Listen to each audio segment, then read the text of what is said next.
Takdirnya dizolimi orang. Bagaimana saya bisa ridho? Doa. Atau jalan paling ekstrimnya doain keburukan kepada orang yang menzolimi. Tapi ingat hati-hati. Kamu nanya, Ustaz jawab. Dipersembahkan oleh CDA, ikan olahan bermutu.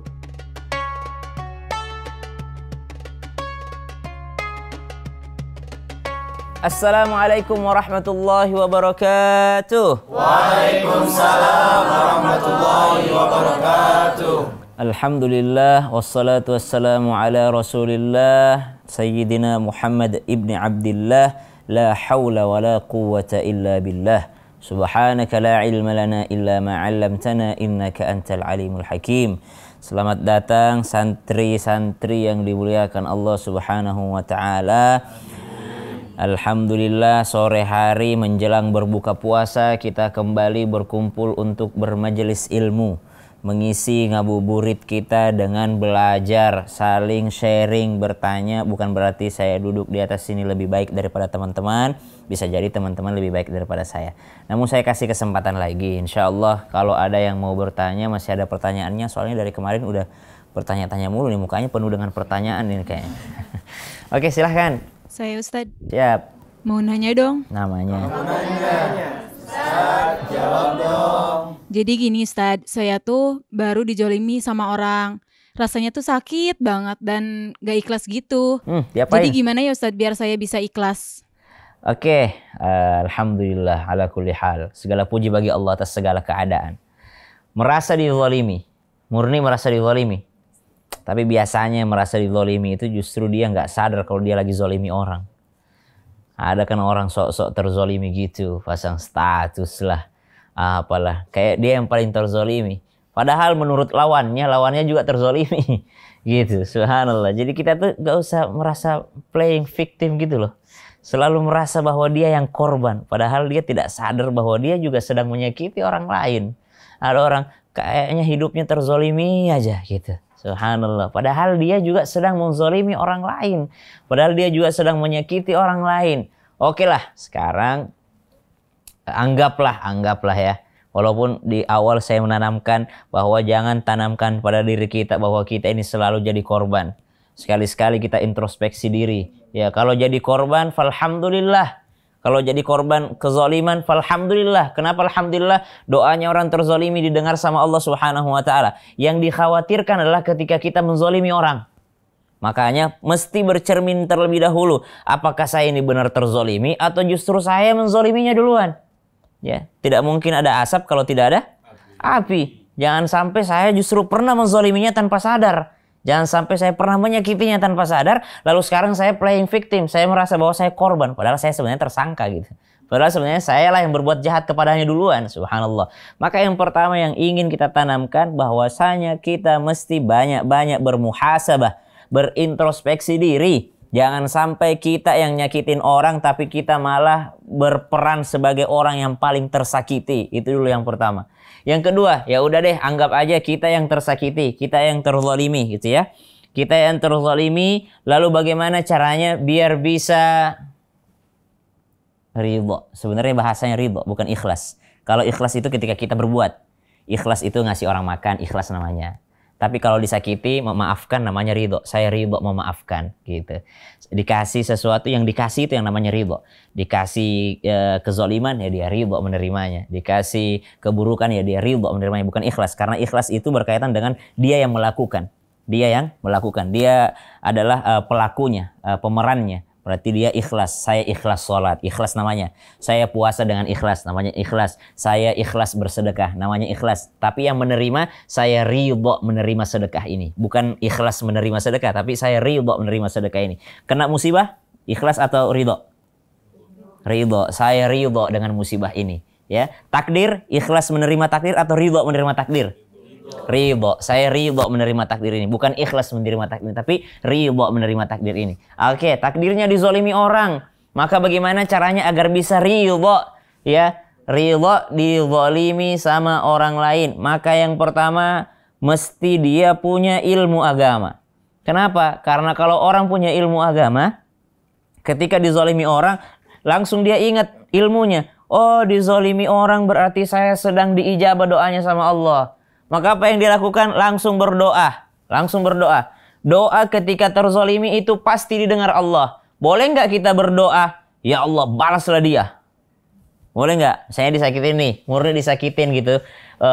Diambil haknya, diambil barangnya, ataupun ditipu sama orang. Ya Allah balaslah dia, bangkrutkan dia. Boleh nggak? Hah? Boleh nggak doain orang keburukan? Kita lagi terzolimi. Ya udah mumpung doa gue diijabah, ya udah gue doain aja dia biar bangkrut sekalian. Boleh nggak? Ada 3 cara berdoa ketika terzolimi. 1, berdoa kebaikan untuknya. Level tinggi nih. Level tinggi. Seperti Nabi SAW. Nabi ketika datang ke Taif berdakwah, apa yang terjadi? Apa yang didapatkan Nabi SAW? Dilempari batu. Mulai dari kakek-kakek tua renta sampai anak kecil yang nggak tahu apa-apa. Semuanya melempari Nabi SAW sampai darah beliau itu mengucur, sampai terompahnya sendalnya itu basah dengan darah. Itu saking lukanya Nabi dilempari itu dari anak kecil, mulai dari gerbang sampai keluar dilempari orang dalam Taif. Tapi apa doa Nabi SAW? Allahumma hdi qaumi fa innahum la ya'lamun. Ya Allah berikan hidayah kepada mereka karena mereka nggak tahu. Doa kebaikan. Jadi boleh mintakan hidayah. Ya Allah berikan hidayah kepada orang yang zalim kepada saya karena dia mungkin nggak tahu. Subhanallah. Itu yang pertama. Atau yang kedua, boleh berdoa yang paling bagus ini. Berdoa untuk diri sendiri. Kan lagi diijabah nih. Ya kan? Ah dasar lu miskin gitu kan. Misalnya, orang miskin bisa apa gitu. Langsung doa. Ya Allah berikan saya kekayaan supaya saya tidak dihina lagi. Itu kan untuk diri sendiri. Ngapain kita doain dia? Mending waktu ketika keadaan kita lagi diijabah, mending buat diri sendiri. Kita direndahkan karena pendidikannya rendah. Subhanallah. Langsung dia berdoa, ya Allah berikan saya rezeki, pendidikan yang tinggi atau jabatan yang tinggi supaya orang lain tidak bisa lagi merendahkan saya. Subhanallah. Jadi dia mendoakan dirinya sendiri. Kalau tadi mendoakan orang lain, kebaikan. Yang kedua berdoa kebaikan untuk dirinya sendiri, itu juga boleh. Atau yang ketiga ini agak ekstrim sih sebenarnya. Agak ekstrim yang kalian bilang tadi nggak boleh itu. Jadi suatu hari gubernur yang diutus oleh Sayyidina Umar bin Khattab, ketika Umar bin Khattab menjadi khalifah, diutuslah seorang sahabat untuk jadi gubernur di Mesir pada saat itu. Karena presidennya ada Sayyidina Umar bin Khattab, khalifahnya Umar bin Khattab, diutus salah seorang sahabat untuk datang ke Mesir menjadi seorang gubernur. Setahun setelahnya datang Umar bin Khattab untuk mengevaluasi gubernurnya.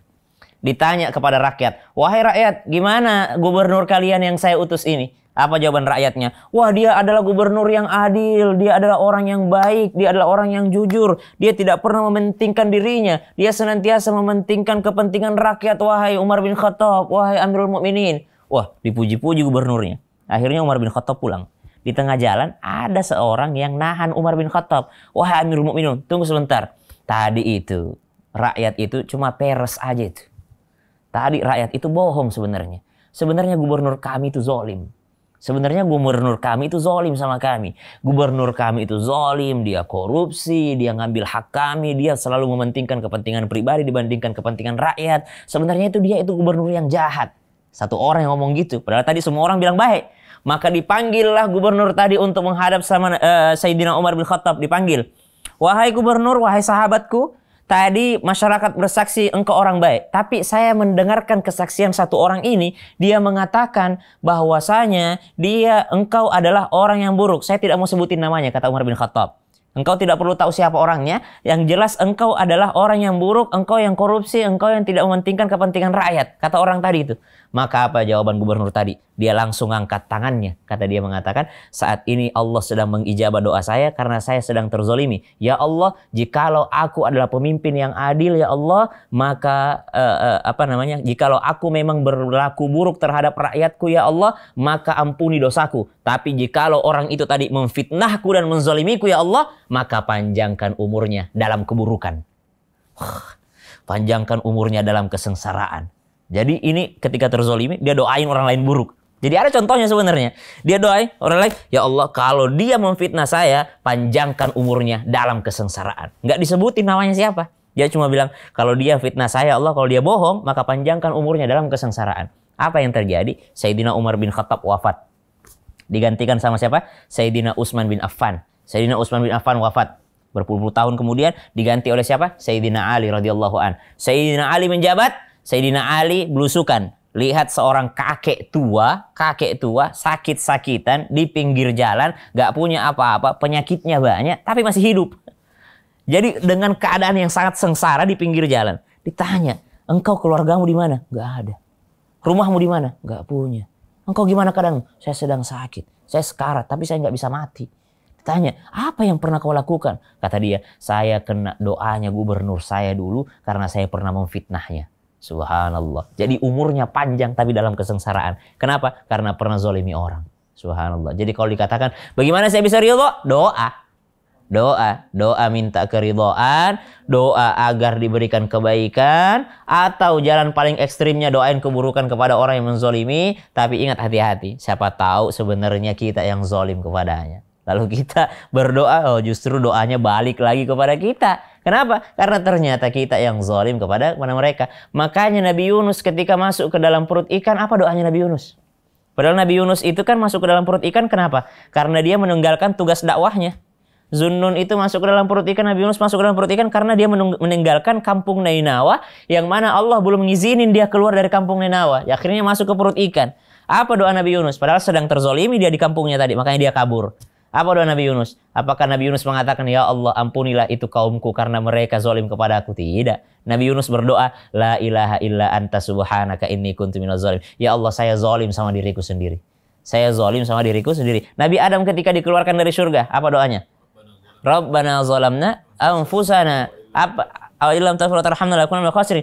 Nabi Adam berdoa, ya Allah, kutuklah setan karena gara-gara dia saya keluar? Enggak. Nabi Adam bilang, Rabbana zalamna anfusana. Ya Allah, saya zalim terhadap diriku sendiri. Jadi kita mesti mengubah perspektif kita dulu supaya kita bisa ridho. Jangan sampai kita juga zalim sama orang tersebut. Atau kalau kita tidak zalim kepada orang itu, mungkin di waktu yang lain, di kesempatan yang lain, kita pernah zalim sama orang lain. Makanya doanya, ya Allah ampuni aku karena saya zalim terhadap diriku sendiri. Bukan, ya Allah orang itu zalim sama orang itu zalim sama orang itu zalim sama saya. Jadi senantiasalah kita merasa bahwa kita ini pernah nyakitin orang. Kita ini bukan korban, tapi kita ini adalah pelaku kezaliman. Kita ini adalah nyakitin orang. Ya Allah ampuni saya nyakitin orang. Kalau orang balas nyakitin saya, mungkin karena pernah saya nyakitin orang lain. Subhanallah. Jadi ridhonya dengan cara mengetahui bahwa kita ini diterima doanya kalau sedang dizolimi. Berarti kita dapat kesempatan dari Allah untuk berdoa. Doanya apa? Yang paling bagus doa, mintalah kebaikan untuk diri sendiri. Ya Allah, naikkan aku haji 10 kali supaya aku tidak diejek lagi sama Bu Haji. Gitu. Naikkan aku haji ya Allah, umroh berkali-kali supaya aku nggak diejek lagi sama Pak Haji, nggak diremehkan lagi sama Pak Haji. Gitu, minta. Ya Allah, jadikan aku pejabat supaya aku bisa menjadi orang yang punya power gitu ya, pejabat yang soleh. Minta sama Allah karena lagi dizolimi. Yang kedua, yakinlah semua itu tidak terjadi kecuali ada penyebabnya. Mungkin kita pernah zolim sama orang lain, akhirnya Allah balas tapi melalui orang lain lagi. Kembali lagi, kama tadi nutudan, sebagaimana engkau memperlakukan, begitu juga engkau akan diperlakukan. Di bulan Ramadan ini kita belajar, mudah-mudahan kita introspeksi diri, ya Allah, sebagai penghapus dosa saya, sebagai pengangkat derajat saya, ya Allah, sebagai bahan introspeksi diri saya. Di bulan Ramadan ini jangan kita sia-siakan sehari pun tanpa berintrospeksi diri, tanpa bermuhasabah diri. Baik, sama-sama kita berdoa. Semoga puasa kita diterima oleh Allah Subhanahu wa taala. Bismillahirrahmanirrahim. Bismillahirrahmanirrahim. Rabbana zalamna anfusana wa illam taghfir lana wa tarhamna lanakunanna minal khasirin. Allahumma laka sumtu wa bika amantu wa alayka tawakkaltu wa ala rizqika aftartu birahmatika ya arhamar rahimin. Sallallahu alaihi Muhammad walhamdulillahi rabbil alamin. Insyaallah kita ketemu lagi di pengajian-pengajian selanjutnya. Wassalamualaikum warahmatullahi wabarakatuh. Waalaikumsalam warahmatullahi wabarakatuh.